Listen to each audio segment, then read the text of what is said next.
How does Rawls's liberalism balance cosmopolitan and nationalist perspectives? If you're curious about how John Rawls's liberalism manages to balance the broad ideals of cosmopolitanism with the more localized concerns of nationalism, you're about to dive into a fascinating discussion. Rawls's theory is unique because it tries to reconcile two seemingly opposing views. On one hand, he has a strong commitment to cosmopolitanism, which emphasizes the well-being and rights of individuals globally. On the other hand, he also acknowledges the importance of national societies and their independence. Let's start with Rawls's concept of the law of peoples. In this framework, Rawls proposes that principles for international relations should be chosen in an original position, where the parties represent societies or peoples, not individual persons. This means that when deciding on global justice, the focus is on what societies can accept, while standing in a relation of equality with all other societies. Rawls's approach is distinct because it does not treat states as sovereign entities, but rather as part of a broader global community. He argues that the law of peoples is not a law of nations or states, but a set of principles regulating the mutual political relations between peoples. This distinction is crucial because it allows Rawls to insist on the possibility of international justice without overriding the independence of individual societies.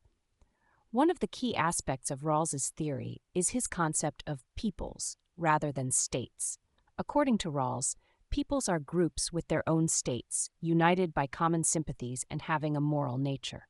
This concept helps in creating a law of peoples that respects the cultural and political pluralism of different societies while promoting global justice.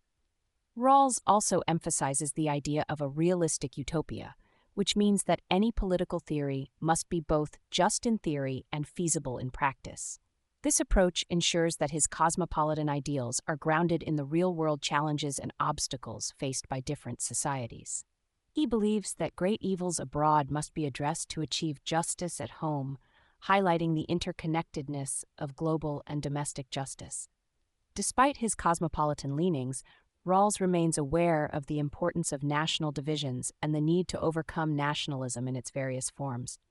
He seeks to square the circle of individual rights and national divisions without building realism into his theory at a foundational level.